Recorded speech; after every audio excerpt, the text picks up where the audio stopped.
ಇತ್ತೀಚಿನ ಸಂಚಿಕೆಗಳನ್ನು ಜಾಹೀರಾತಿನ ಕಿರಿಕಿರಿ ಇಲ್ಲದೆ ನೋಡಿ.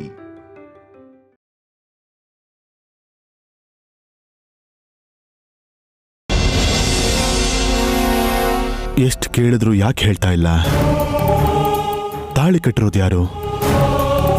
ನಂಬಿಸಿ ಮೋಸ ಮಾಡಿ ಅನ್ಯಾಯವಾಗಿ ಇವಳನ್ನ ಬಿಟ್ಟು ಹೋಗಿದಾನ?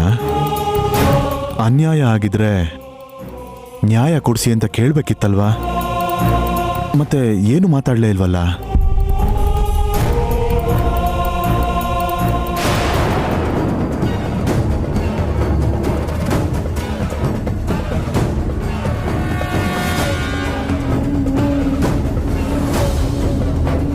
ಯಜಮಾನ್ರ ವಿಷಯ ಹೇಳೋದಕ್ಕೆ ಇದೇ ಒಳ್ಳೆ ಟೈಮು.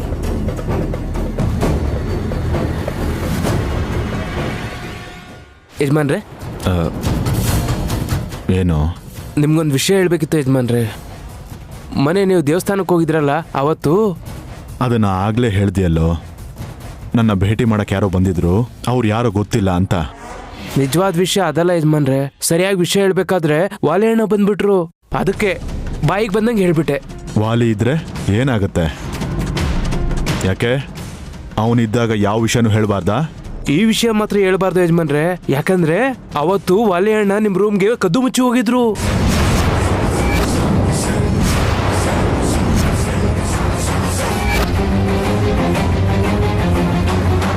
ಸಿಕ್ಕಾಕೊಂಡ್ಬಿಟ್ಟೆ ಊರ್ಮಿಳ, ಮುಗಿಸ್ಬಿಡ್ತಾರ ನನ್ನ. ವಾಲಿ ನನ್ನ ರೂಮಿಗೆ ಹೋಗಿದ್ನಾ? ಯಾಕೆ? ಏನೋ ಗೊತ್ತಿಲ್ಲ ಯಜಮಾನ್ರೆ. ಸರಿಯಾಗಿ ನಾನು ನೋಡೋ ಅಷ್ಟೊತ್ತಿಗೆ ನಿಮ್ ರೂಮಿಂದ ಹೊರಗೆ ಬಂದ್ರು. 2 ಕೈ ಹಿಂದೆ ಇತ್ತು ಯಜಮಾನ್ರೆ. ಮುಂಚೆನೂ ಹೀಗೆ ನಿಮ್ ರೂಮಲ್ಲಿ ಕದ್ದು ಸಿಕ್ಕಾಕೊಂಡಿದ್ರಲ್ಲ, ಮತ್ತೆ ಅದೇ ತರ ಮಾಡಿರ್ಬೋದು ಅಂತ ಅನುಮಾನ ಬಂದಿದ್ದಕ್ಕೆ ನಿಮ್ಗೆ ಹೇಳಿದೆ. ವಾಲೆ ವಾಲೆ ವಾಲೆ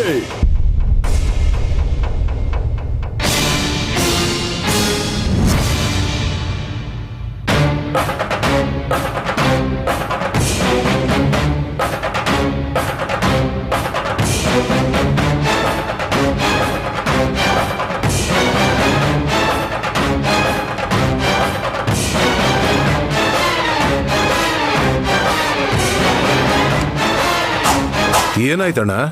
ನೀನ್ ಮಧ್ಯ ಮಾತಾಡ್ಬೇಡ ದಯ. ನಿನ್ನ ಮಗ ಬದಲಾಗಿದ್ದಾನೆ ಅಂತ ತಿಳ್ಕೊಂಡು ನಾನ್ ಮತ್ತೆ ಮೋಸ ಹೋದೆ. ಇವನ್ ಬದಲಾಗಲ್ಲ. ಹೇಳೋ, ಯಾಕೆ ನನ್ನ ರೂಮ್ಗೆ ಹೋಗಿದ್ದೆ? ನಾನು ಇಲ್ದಿರೋವಾಗ ನನ್ನ ರೂಮ್ಗೆ ಯಾರು ಹೋಗ್ಬಾರ್ದು ಅಂತ ನಿನಗೆ ಗೊತ್ತು ತಾನೆ? ಮತ್ತೆ ಯಾವ ತಪ್ಪು ಮಾಡೋದಕ್ಕೆ ಹೋಗಿದ್ದೆ?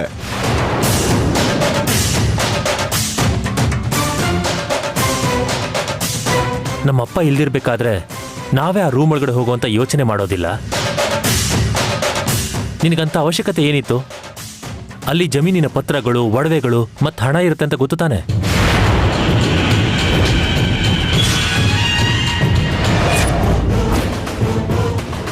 ಆದ್ರೂ ನೀನ್ಯಾಕೋ ಹೋಗ್ಬೇಕಾಗಿತ್ತು? ಏನಾದ್ರೂ ಅರ್ಜೆಂಟ್ ಇದ್ರೆ ದೊಡ್ಡಪ್ಪನ ಕೇಳ್ಬೋದಿತ್ತು. ಇವನ್ಗೆ ಅಷ್ಟೊಂದು ತಿಳುವಳಿಕೆ ಇದ್ದಿದ್ರೆ ಹೇಳ್ದೆ ಕೇಳ್ದೆ ಯಾಕೆ ಒಳಗೆ ಹೋಗ್ತಿದ್ದ? ಆವತ್ತು ಕೂಡ ಹೀಗೇನೆ ದುಡ್ಡು ಕದ್ದಿದ್ದ. ಈ ಸಾರಿ ಏನ್ ಕದಿಯೋದಕ್ಕೆ ಒಳಗೆ ಹೋಗಿದ್ಯೋ? ಹೇಳೋ ಹೇಳೋ ಹೇಳೋ ಹೇಳೋ ಹೇಳೋ, ಬಾಯ್ ಬಿಡೋ.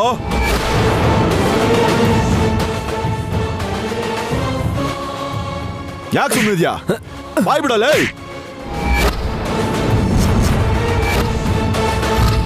ಯಾಕೆ ಅಂತ ಹೇಳು ಹೇಳೋ.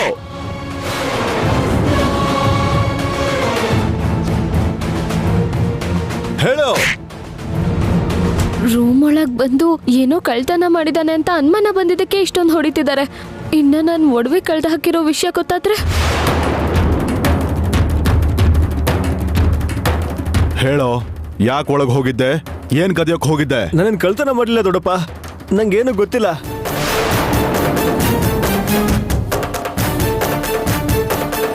ಮತ್ತೆ ಸುಮ್ಮನೆ ಯಾಕೆ ಹೋಗಿದ್ದೆ? ಹೇಳು.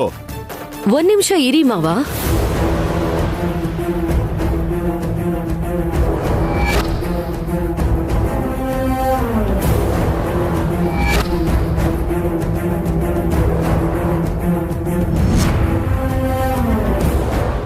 ನಿಜವಾಗ್ಲೂ ಕಳ್ತನ ಮಾಡ್ದವ್ನು ಯಾವತ್ತೂ ಕೇಳಿದ ತಕ್ಷಣ ಹೇಳಲ್ಲ.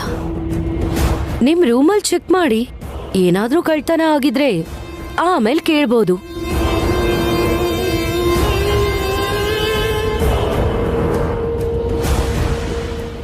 ಹೌದಲ್ವಾ?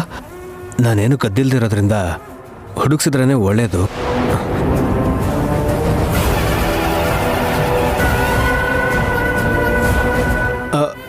ಹೌದು ದೊಡ್ಡಪ್ಪ, ನಿಮಗೇನಾದ್ರೂ ಅನುಮಾನ ಇದ್ರೆ ಎಲ್ಲ ಚೆಕ್ ಮಾಡಿ. ₹1 ಕದ್ದಿದ್ರು ಹೊಡೆಯೋದಲ್ಲ, ಸಾಯಿಸ್ಬಿಡಿ.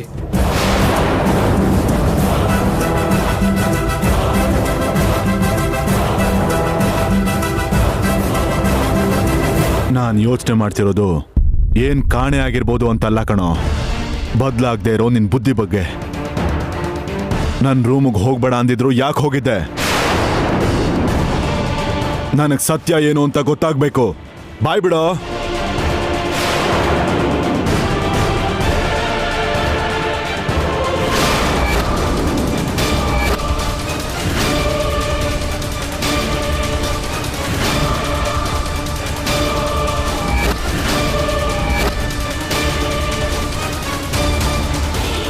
ಕ್ಷಮಿಸಿ ದಶರಥರಾಮ್ ಅವರೇ, ನೀವು ಬ್ಯುಸಿ ಇದ್ರಿ ಅನ್ಸುತ್ತೆ, ಮಧ್ಯದಲ್ಲಿ ಡಿಸ್ಟರ್ಬ್ ಮಾಡ್ತಿದ್ದೀನಿ.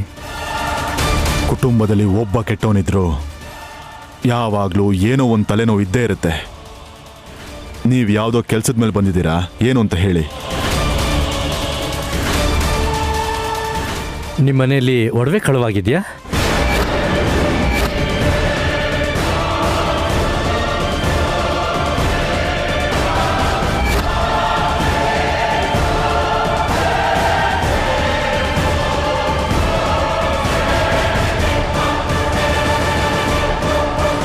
ಈ ಮನೇಲಿ ನಡೀತಿರೋದನ್ನೆಲ್ಲ ನೋಡ್ತಾ ಇದ್ರೆ ಏನಾದರೂ ಒಂದು ಹೋಗಿರೋ ಸಾಧ್ಯತೆ ಇದೆ.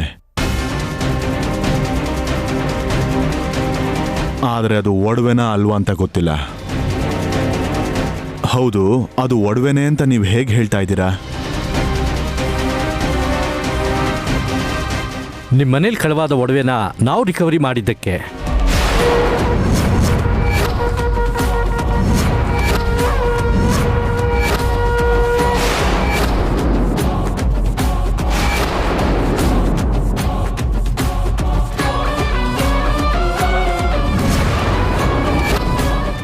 ದೇವ್ರೆ, ಸಿಕ್ಕಾಕೊಂಡ್ಬಿಟ್ಟೆ.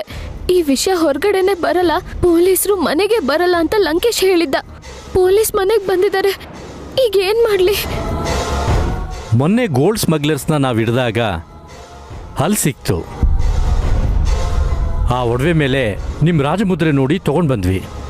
ಒಂದ್ಸಾರಿ ನೋಡಿ. ಕಾನ್ಸ್ಟೇಬಲ್,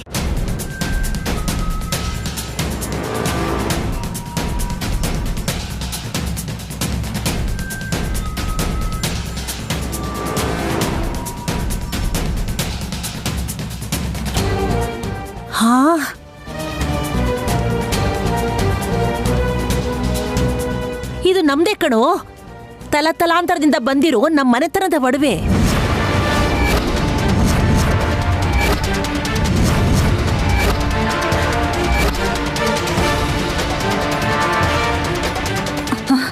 ಇದನ್ನ ನಾವು ನಮ್ಮ ಸೊಸೆಗೆ ಕೊಟ್ಟಿದ್ದು. ಇದನ್ನ ಯಾರು ಕಳ್ತನ ಮಾಡಿದ್ರು, ಯಾವಾಗ ಕಳ್ತನ ಮಾಡಿದ್ರು?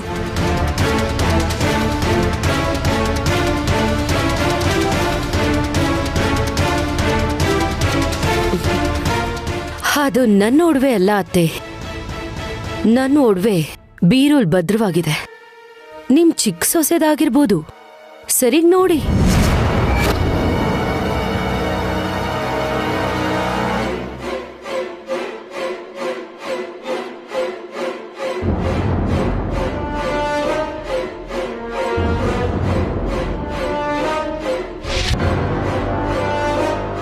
ಹೌದು, ಇದು ಶ್ರೇಯಾ ಒಡವೆಗಳೇ. ಶ್ರೇಯಾ, ಇದನ್ನ ಯಾರಾದ್ರೂ ಕಳ್ತನ ಮಾಡಿದ್ರಾ? ನಮಗೇನು ಹೇಳಲೇ ಇಲ್ಲ. ನಮಗೆ ಯಾಕೆ ಹೇಳಲಿಲ್ಲ?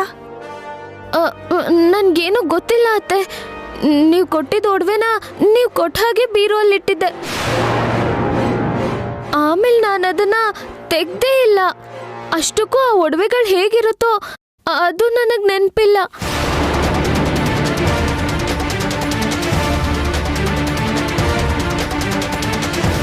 ನಿನ್ನ ಒಡವೆ ಬೀರುನಲ್ಲೇ ಇದ್ದಿದ್ರೆ ಇಲ್ಲಿಗೆ ಹೇಗೆ ಬಂತಮ್ಮ? ಏನೋ ಗೊತ್ತಿಲ್ಲ ಅಜ್ಜಿ.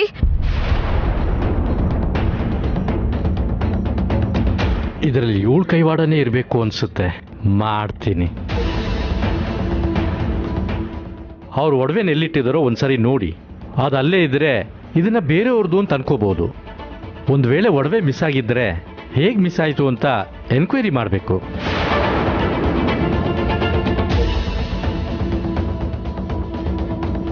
ಸರಿ, ನಡಿ ರೂಮ್ಗೆ ಹೋಗಿ ನೋಡೋಣ. ಹಾ.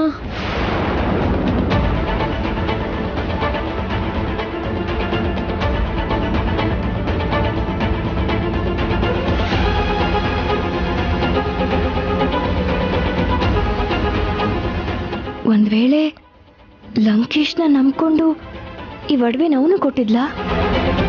ಈಗಾಗ್ಲೇ ಇವಳು ಮಾಡಿರೋ ಕೆಲಸಗಳು ಸಾಕಾಗಿದೆ.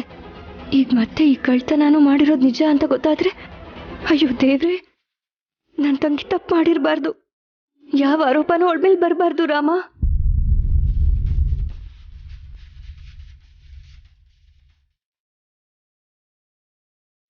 ಅಯ್ಯಪ್ಪ, ಸರಿಯಾದ ಟೈಮ್ಗೆ ಪೊಲೀಸ್ ಬಂದು ನನ್ನ ಟಾಪಿಕ್ನ ಡೈವರ್ಟ್ ಮಾಡಿಬಿಟ್ರು.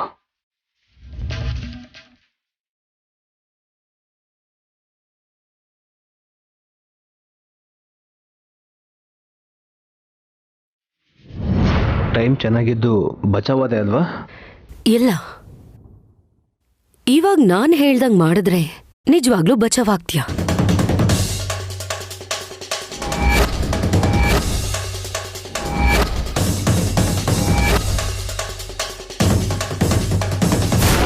ಅದೇ ವಿಷಯ. ನನಗೆ ಹೆಲ್ಪ್ ಮಾಡೋದಕ್ಕೆ ಹೇಳ್ತಾ ಇದೆಯಾ ಅಥವಾ ಹಿಡ್ಕೊಡೋದಕ್ಕೆ ಹೇಳ್ತಾ ಇದೆಯಾ? ಒಂದ್ ಹುಡ್ಗ 10th ಫೇಲ್ ಆದ್ಮೇಲೆ ಅವನ್ ಮನೆಗ್ ಬರ್ತಾನೆ. ಅವ್ರಪ್ಪ ಅವನಿಗೆ ಚೆನ್ನಾಗಿ ಹೊಡೆದ್ರು. ಇನ್ನೊಬ್ಬ ಮಗ ಅದೇ 10th ಅಲ್ಲಿ ಫೇಲ್ ಆದೆ ಅಂತ ನೇಣು ಹಾಕೊಳಕ್ ಹೋದ. ಅವರಪ್ಪ ಕರುಣೆ ತೋರಿಸಿ ಒಳಗ್ ಸೇರಿಸ್ಕೊಂಡ್ರು. ತಪ್ಪು ಮಾಡಿ ಸಿಕ್ಕಾಕೊಳ್ಳೋದಕ್ಕಿನ ಅದೇ ತಪ್ಪನ್ ಮಾಡಿ ಕರುಣೆನ್ ಸಂಪಾದಿಸೋದು ದೊಡ್ಡದಲ್ವಾ? ಅರ್ಥ ಆಯ್ತು ಊರ್ಮಿಳ, ಮಣ್ಣು ತಿನ್ಸೋಣ ಬಾ.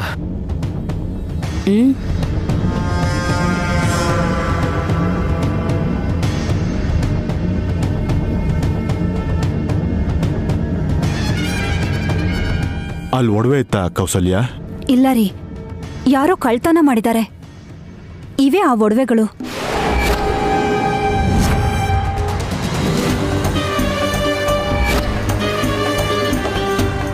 ಸಂದೇಹನೇ ಬೇಡ, ಶ್ರೀಯಾನೇ ಒಡವೆನ ಲಂಕೇಶ್ ಕೊಟ್ಟಿದ್ದಾಳೆ. ದೇವ್ರೇ, ಈಗೇನ್ ಮಾಡೋದು? ನಿಮ್ಮನೆ ಲಾಕರಲ್ಲಿರೋ ಒಡವೆಗಳು ನಿಮಗೆ ಗೊತ್ತಿಲ್ಲದ ಹಾಗೆ ಹೇಗೆ ಮಾಯ ಆಗುತ್ತೆ? ನಿಮಗೆ ಯಾರ ಮೇಲಾದರೂ ಅನುಮಾನ ಇದೆಯಾ?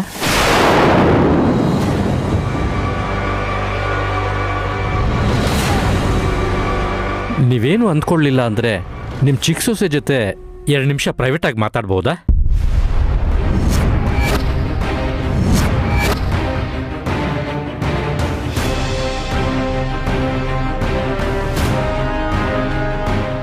ಈ ಇಂಟ್ರೋಗೇಷನ್ ನೆಪದಲ್ಲಿ ಆವತ್ತು ನನ್ನ ಜೊತೆ ಗಲಾಟೆ ಮಾಡಿಕೊಂಡು ಅದೇ ಸಮಯಕ್ಕೆ ಮದುವೆ ಮಂಟಪದಲ್ಲಿ ಹೇಗಿದ್ಲು ಅಂತ ತಿಳ್ಕೋಬಹುದು.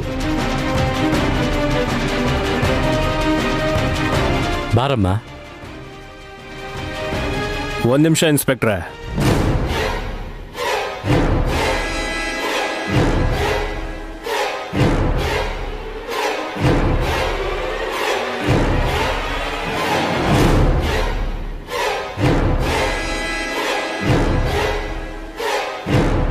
ನೀವಿಲ್ಲಿ ಯಾರನ್ನೂ ಇಂಟ್ರೋಗೇಷನ್ ಮಾಡಬೇಕಾಗಿರೋ ಅವಶ್ಯಕತೆ ಇಲ್ಲ. ಆ ಕಳ್ತನ ಮಾಡಿದ್ದು ನಾನೇ.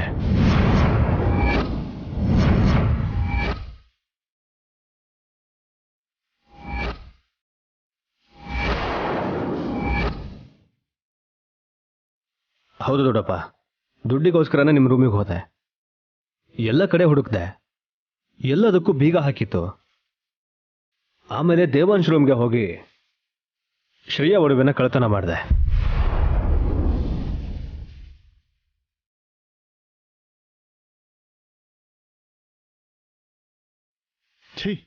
ಮಾಡಿರೋ ಕೆಟ್ಟ ಕೆಲಸದ ಬಗ್ಗೆ ನಾಚಿಕೆ ಇಲ್ದೆ ಹೇಳ್ಕೊಳ್ತಾ ಇದೀಯಾ?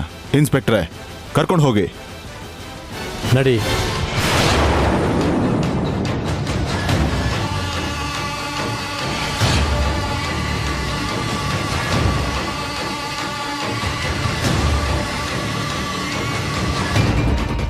ತಗೊಳಮ್ಮ.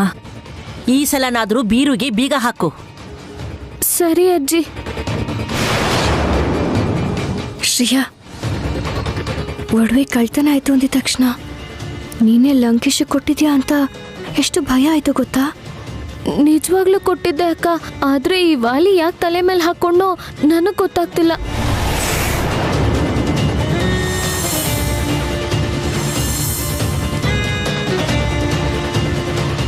ವಾಲಿ, ಯಾಕೋ ಇಂಥ ದೊಡ್ಡ ಕೆಲಸ ಮಾಡಿದೆ? ಅಪ್ಪ, ಏನು ಮಾಡಿದೆ, ಯಾಕೆ ಮಾಡಿದೆ ಎಲ್ಲ ಆಮೇಲೆ ಹೇಳ್ತೀನಿ. ಆದರೆ ಈಗ ಒಂದು ಮಾತು ಹೇಳ್ತೀನಿ ಕೇಳು. ಒಂದು ಹುಡುಗ 10th ಫೇಲ್ ಆದಮೇಲೆ ಅವನ ಮನೆಗೆ ಬರ್ತಾನೆ. ಅವರಪ್ಪ ಅವನಿಗೆ ಚೆನ್ನಾಗಿ ಹೊಡೆದ್ರು. ಇನ್ನೊಬ್ಬ ಮಗ ಅದೇ 10th ಅಲ್ಲಿ ಫೇಲ್ ಆದೆ ಅಂತ ನೀನ್ ಹಾಕೊಳಕ್ ಹೋದ. ಅವರಪ್ಪ ಕರುಣೆಯಿಂದ ಒಳಗೆ ಕರ್ಕೊಂಡ್ರು. ತಪ್ಪು ಮಾಡಿ ಸಿಕ್ಕಾಕೊಳ್ಳೋದ್ರ ಬದಲು ಅದೇ ತಪ್ಪು ಮಾಡದೆ ಕರುಣೆ ಸಂಪಾದಿಸ್ಕೊಳ್ಳೋದು ಒಳ್ಳೇದಲ್ವಾ?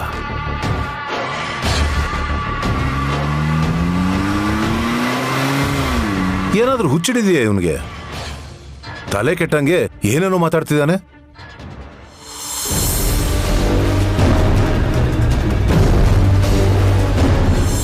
ಕ್ಷಮಿಸು ದಯಾ. ನೀನ್ ಯಾಕಣ್ಣ ಕ್ಷಮಿಸು ಅಂತ ಕೇಳ್ತಿದ್ಯಾ? ಇಂಥ ಒಬ್ಬ ಮಗನ ಹೆತ್ತಿರೋದಕ್ಕೆ ನಾನು ನಿನ್ನ ಕ್ಷಮೆ ಕೇಳಬೇಕು.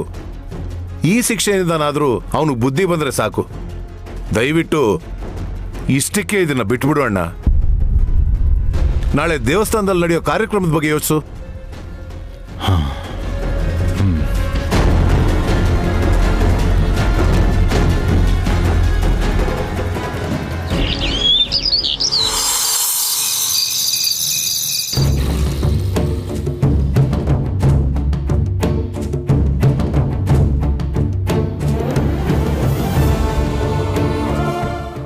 ಅಮ್ಮ,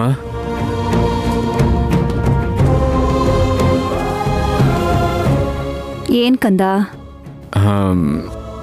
ನಾಳೆ ದೇವಸ್ಥಾನದಲ್ಲಿ ಪೂಜೆ ನಡೀತಾ ಇದೆಯಮ್ಮ. ಅಂದರೆ ನನಗೆ ಜವಾಬ್ದಾರಿಗಳನ್ನ ವಹಿಸೋ ಕಾರ್ಯಕ್ರಮ ಶುರುವಾದ ಹಾಗೆ. ಹೌದು ಕಂದ, ಎಲ್ರೂ ಕಾಯ್ತಾ ಇರೋದು ಅದಕ್ಕೋಸ್ಕರನೇ ಅಲ್ವಾ? ಜವಾಬ್ದಾರಿಗಳನ್ನೆಲ್ಲ ನಿನ್ಗೊಪ್ಸಿ ನೆಮ್ಮದಿಯಾಗಿರ್ಬೇಕು ಅನ್ನೋದೇ ನಿಮ್ಮಪ್ಪನ ಆಸೆ. ಅಮ್ಮ, ಆ ಆಸೆ ಈಡೇರಲ್ಲ ಅಂತ ನಿನಗೆ ಗೊತ್ತಲ್ವಾ?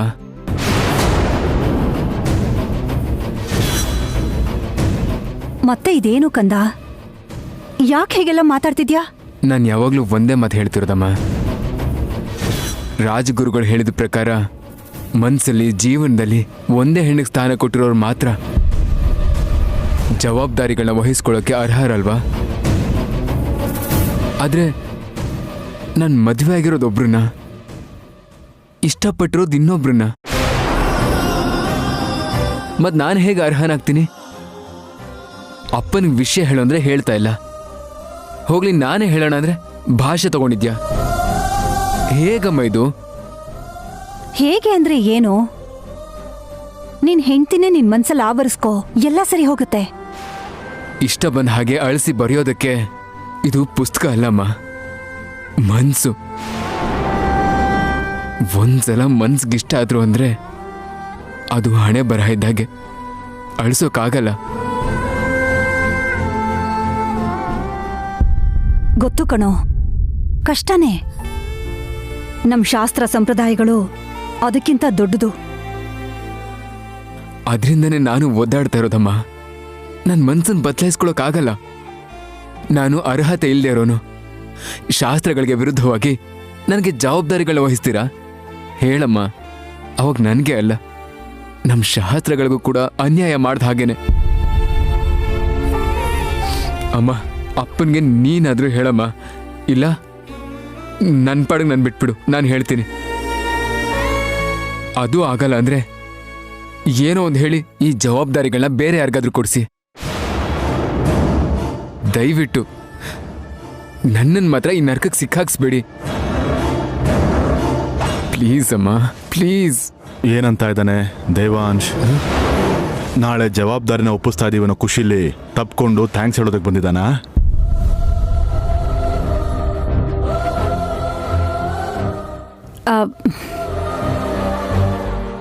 ಅಮ್ಮ ಹೇಳ್ಬಿಡ್ತೀನಮ್ಮ, ನನ್ನಿಂದ ಆಗಲ್ಲಮ್ಮ, ಹೇಳ್ಬಿಡ್ತೀನಿ. ಏನು ಅಮ್ಮ ಮಗ ಗುಟ್ಟಾಗಿ ಮಾತಾಡ್ತಾ ಇದ್ದೀರಾ? ನಿಮ್ಮ ಹತ್ರ ಒಂದು ಮುಖ್ಯವಾದ ವಿಷಯ ಹೇಳಬೇಕಪ್ಪ. ನನ್ಗೆ ಯಾಕೋ ಈ ಜವಾಬ್ದಾರಿಗಳನ್ನೆಲ್ಲ ತಗೊಳಕ್ಕೆ ಅರ್ಹತೆ ಇಲ್ವೇನೋ ಅನ್ನಿಸ್ತಿದೆ.